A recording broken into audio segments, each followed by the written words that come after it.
So now we are starting with the next topic, which is consisting of series LCR circuit. Till now we used to understand only LC, RC. Now we have the third option, that is LCR. When we are taking all the three components in series: resistor, inductor, and capacitor. Okay. Now we can see that suppose the resistance R, inductance L, and capacitance C are connected in series to a alternating EMF E, which is being generated by E is equal to E naught sine omega t. Right? Now, if I'm taking let's suppose the current I will be flowing across this. So, if current I is flowing across the whole circuit in this manner, then across the resistor, if I'll check, the voltage VR represented will be equal to I into R, right? And it will be in phase with the current. Like if current is going in this direction, then voltage will also be going in the same direction. So this is the meaning of in phase. Huh? Now, second thing we have is the voltage across the inductor, that is VL. Huh? V is voltage, L is inductor. So it is across the inductances that we are taking the voltage will be ahead of the current by 90 degrees. Okay? So if we took the current here, then the voltage will be ahead of that by 90 degrees, right? Now, next thing is we are connecting capacitor. So the voltage across the capacitance C will be lagging behind the current by 90 degrees. Okay. So this we already expressed in the circuit diagram. Now we have written all this to be written down in the college exams, that VR is equal to I into R, and it will be in phase with the current, and its magnitude is I naught into R. Okay. Across the capacitor, voltage is lagging behind by the current by 90 degrees. So its amplitude will be I into R only. But in case of capacitance and inductance, the R value is written by XC in case of capacitance, XL in case of inductance. So we mentioned this. Huh? Similarly for inductor, the inductance will be ahead of the current in phase by 90 degrees, and its magnitude we already expressed. Now we are taking the phasor diagram. How we have to make that for series LCR circuit? 99% of the time in exams, series LCR circuit is being asked. Huh? See, its phasor will be specifically for the value of the voltage across the inductor, which is greater than the value of the voltage across the capacitor. So if I, let's suppose, consider the normal EMF here, Hana, so across the resistor, I made current and voltage in the same phase at an angle omega t. Okay. Now we have next thing, that is VL, that is for the inductor. We know that VL and VC, whenever we will be drawing the phasor diagrams depicting the voltage for the inductor and the capacitor, they will be always in the opposite directions like this. If this is my VL, then this will be my VC. Okay, this is the rule. So we know that because VL and VC are in opposite directions, therefore their resultant will come out to be VL minus VC in the direction of this, right? Why? Because we considered, write down, that VL is greater than VC. We took this condition. Okay. That's why the resultant of this whole thing will come in this direction, and its value will be VL minus VC. Understood? Okay. Now let's go ahead by the parallelogram law of vector addition. So we can say that this condition we already mentioned, that VL is greater than VC, right? So now we have the resultant of, like, we can make the resultant diagram here. So you can make the diagram like somewhere here, huh? Making the diagram. So the diagram will be here. It will be Z, the impedance. Here I'm making XL minus XC. And here I'm making R, like that. This is the impedance triangle when I have XL is again greater than XC. Okay. Now, let's start the parallelogram law of vector addition. So here I can say that if my E naught will be in the normal direction, so E naught whole square, that is the hypotenuse square, will be equal to VR square plus this square. So I can redraw the diagram from this portion here, that this is my E, right? EMF or E naught. This will be my VR and this will be my VL minus VC. And this is 90 degrees. So that's why I took that E naught square is equal to VR square, or I can write again E naught square is equal to VR square plus VL minus VC whole square. Okay. This is what I mentioned here. You can check the magnitude. Now I will be opening the magnitude of V in terms of I and R. So it will be I naught into R whole square and I naught into XL whole square minus I naught into XC whole square. Okay. Now I naught square I can take outside as a common thing. So it will be left with R square from the first term plus sign, then XL minus XC whole square. Done. Now I can take this whole term in the denominator here. So I naught square will be left alone. Okay. So it will be E naught square. Like you can mention the things everywhere. E naught square, E naught square, so that it will be more clear. And as soon as I will be removing the square sign, it will turn into the square root. So the square will be cancelling the square root from the numerator E naught, but in the denominator square root will come. This is the combined effective resistance of the LCR circuit. Now you can just match the combos. When we were taking the case of only RC circuit, in that case this was coming 0, right? So it was only coming R square plus XC whole square under root, right, in the denominator. So it is coming from the generalized formula which is here only, that is for the effective resistance of LCR circuit. This as a whole is called as the final impedance. Okay. Now we know this is the y-axis thing and this is the x-axis thing, right? So whenever we used to take tan theta, then it will be y by x, right? Or perpendicular by base. So it will be XL minus XC over R. So this is what I mentioned here, right? In a similar manner, cos phi we can write R by Z. For this impedance triangle, I made it here. So you can re-mention it in your notes. Huh? You can pause the video and you can mention it in your notes. Okay. So now the next step we can do further is that we can just finalizing open the values of XL and XC. That will be omega L and 1 by omega C. This is the elaborative version of this formula. So this is the complete impedance formula. From this formula itself, we can derive the impedance or the value for RC or LR circuit. Okay. Now, let's go ahead with the thing that is resonance condition of a series LCR circuit. Okay. Before proceeding to the questions, I'm explaining the resonance condition of the series LCR circuit thing. Okay. So let's go ahead with the node first, then we'll start. So in the node, we are discussing two words, susceptance and admittance. Susceptance is basically called as the reciprocal of reactance. Write down this definition, it's important.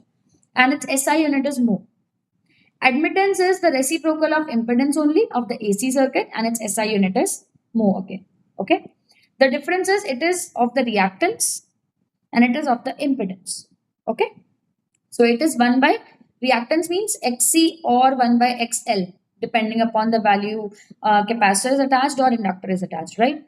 And the admittance is the impedance reciprocal. So it is 1 by Z. Okay. Yeah.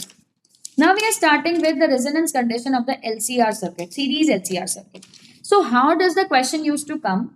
Like they will be asking that what do you mean by resonance condition of series LCR circuit? And also calculate its resonant frequency. This way they can ask. Now let's understand. We know that in order to understand the resonance condition of series LCR circuit, no? We should know that a series LCR circuit is said to be in resonance condition when the current will be having its maximum value. So this I have written when the current through it has its maximum value. And its value is, we just now calculated right now. That is E naught divided by under root of R square plus omega L minus 1 by omega C whole square, right? Now, let's suppose I can say clearly, we can see that I naught becomes 0 when I will be putting omega tending to 0 or omega tending to infinite, right? So in both the cases, it will be tending to the maximum value when this whole thing will be equal to 0. Okay, got it? As soon as I will be putting, like, you have to be sure about this thing. We can just remove this and we can mention if I not equal to 0, then clearly both for omega equal to 0 and for omega tending to infinite, it will become 0.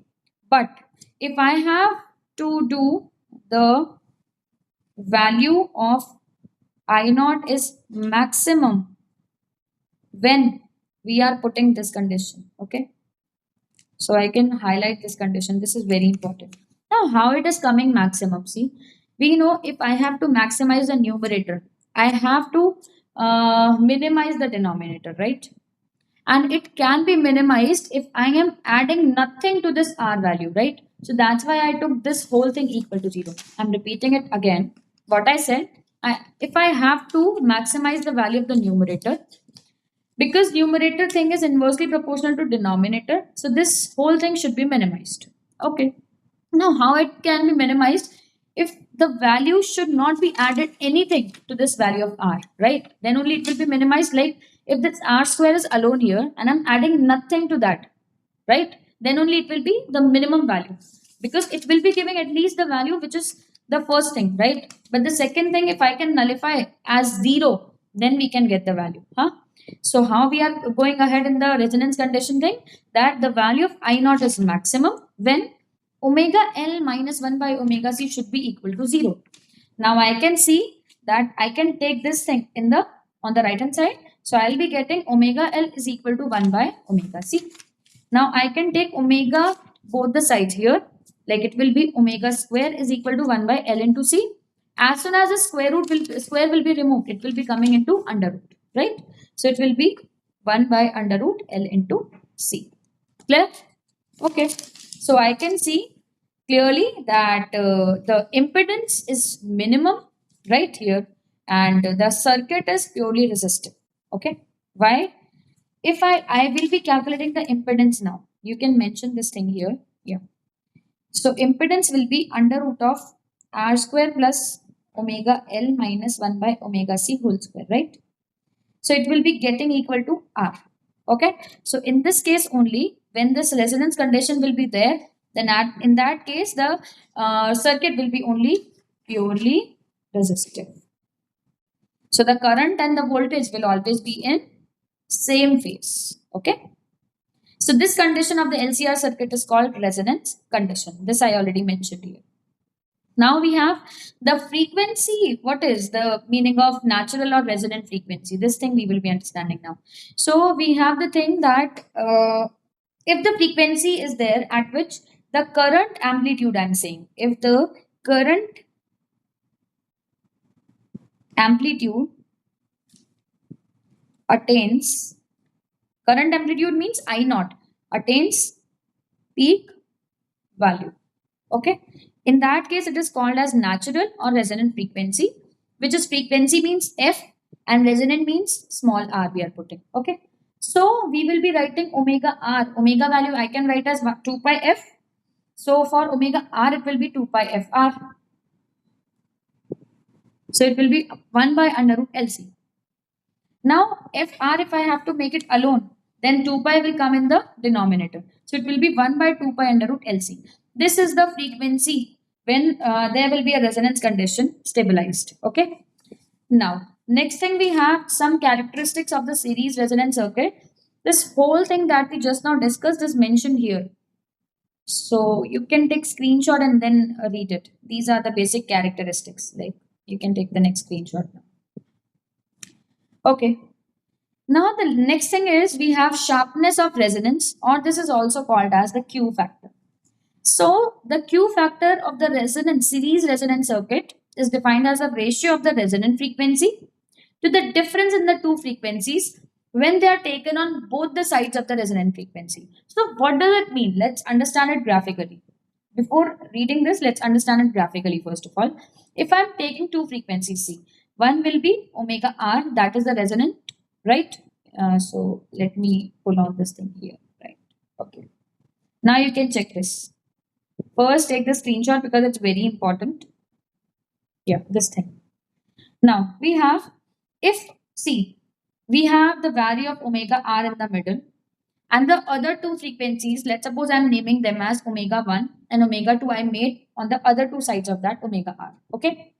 So when I'm taking the omega r in the numerator, if I'm writing it mathematically, that is the resonant frequency. And the difference of the other two frequencies, that is omega 2 minus omega 1, which are taken on the other two sides of the omega r thing. So this is what I mentioned in the definition, that ratio means divide of the resonant frequency, which is in the numerator, to the difference means minus of the two frequencies taken on the both the sides of the resonant frequency, which is omega 2 minus omega 1.